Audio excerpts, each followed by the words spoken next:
of the activity of the various economic branches. For the fulfilling of these functions, we propose to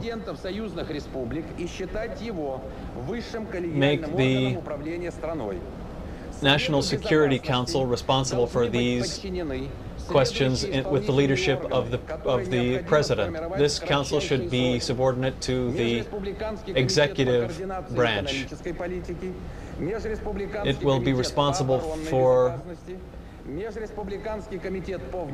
It will have authority over the inter-Republican committees on taxes, finance, defense, banking, human rights, on incomes and prices, and on trade. The activity of these inter-Republican bodies should be based on the principles of equality of all the republics, the necessity of mutual decisions, the adoption of economic sanctions against republics which do not follow these regulations, republics which do not sign the treaty on leading the country out of the crisis in the transition period should be dealt with on the basis of international economic relations. Everything which we propose here, deputies, is done in strict accordance with the existing Constitution, because we have no right to behave otherwise today. To realize this program, we propose the following draft decree of the USSR Supreme Soviet. Considering this crisis situation and the necessity to decide these questions in a timely manner in the transition period, to adopt onto the agenda of the Supreme Soviet of the USSR the issue of constitutional amendments on the issues of the governing of the country in the transition period. This is what I have read to you is a part of the declaration prepared by the Movement for Democratic Reform. You can get a copy during the break. This speech was at the afternoon session, the final speech of the day. The deputies decided to stop the debate on the discussion, the report of the President on the situation in the country. Mikhail Gorbachev said in conclusion, on the basis of this debate, I have come to the conclusion that if the USSR had met on August 19th, the coup would have been stopped at the very beginning. This means the first thing we must do is to be prepared by the time of the Congress. We must develop a constitutional mechanism which would prevent these events from recurring. No matter what authoritative people are in charge of the Supreme Soviet, there must be a reliable mechanism to defend the Constitution in situations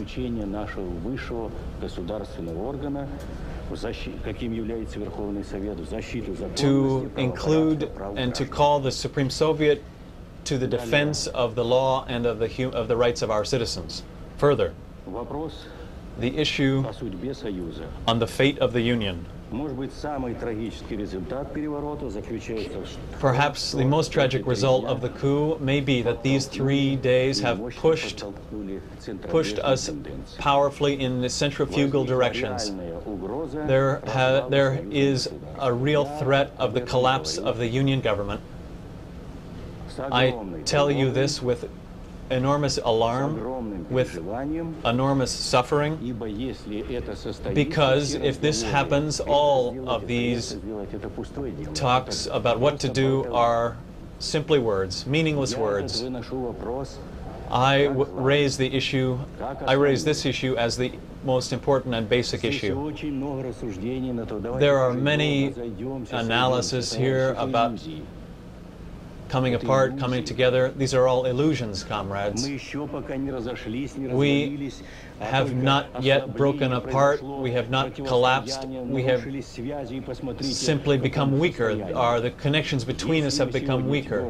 If we do not firmly adopt a position on this question today before the question, because at the Congress people should hear the opinion of the Supreme Soviet. So I appeal to you and the leadership of all republics and to all citizens of the country to consider once again and once again the consequences if we refuse to sign a new Union treaty. If the republics begin to move in a categorical way away from the Union, if we give in to the emotional atmosphere, in very few hours there will be an enormous danger to the fate of this country, which has been formed over the course of 1,000 years, and all of our national treasures, the military potential of our superpower will be undermined. And we must take responsibility for this before our own people and before all humanity. We simply do not have the right to make a mistake in deciding the fate of our country. Today I met with Mr.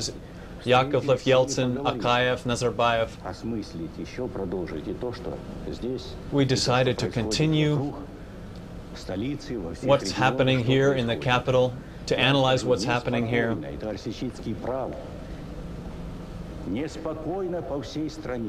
The situation in the entire country is excited and not calm. People are worried about what will happen next.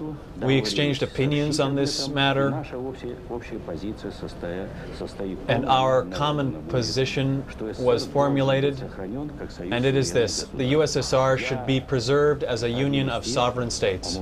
I am one of those, and perhaps I am the first, who said that the situation is such that we need a union of sovereign states. If we talk about resolving this issue in a different way, I can tell you before all of you, before the country, I am in favor of a deeply reformed and renewed union, but I support the will of the people as expressed in the referendum for continuing the union. If we have something else, I will raise the question and I will step down. At the continuing afternoon session, which was also broadcast, you remember that a commission was formed to propose an agenda for the Congress of People's Deputies and to evaluate the role of the leadership during the days of August 19th, 20th, and 21st. Mr. Sobchak was chosen chairman of the commission. I have the feeling that the Kremlin has been open to all political winds today.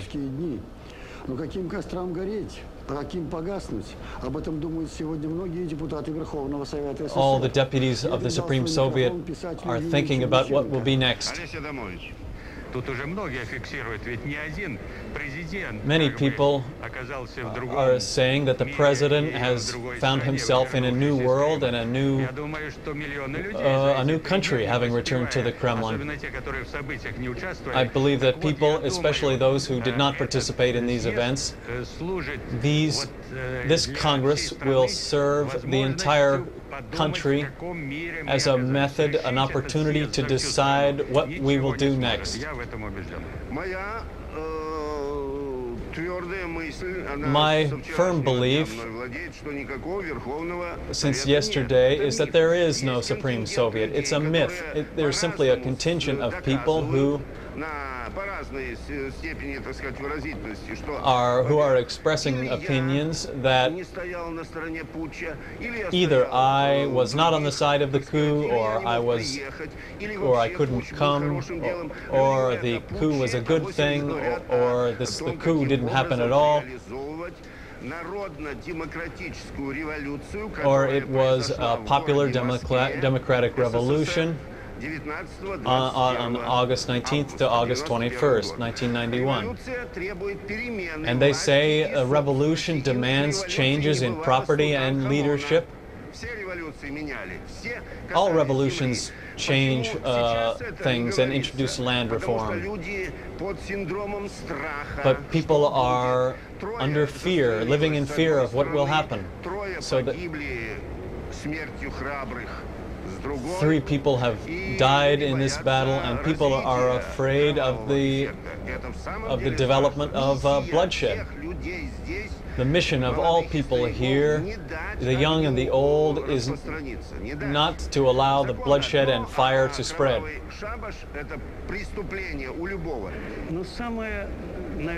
The ответственное и настораживающее наступает сегодня.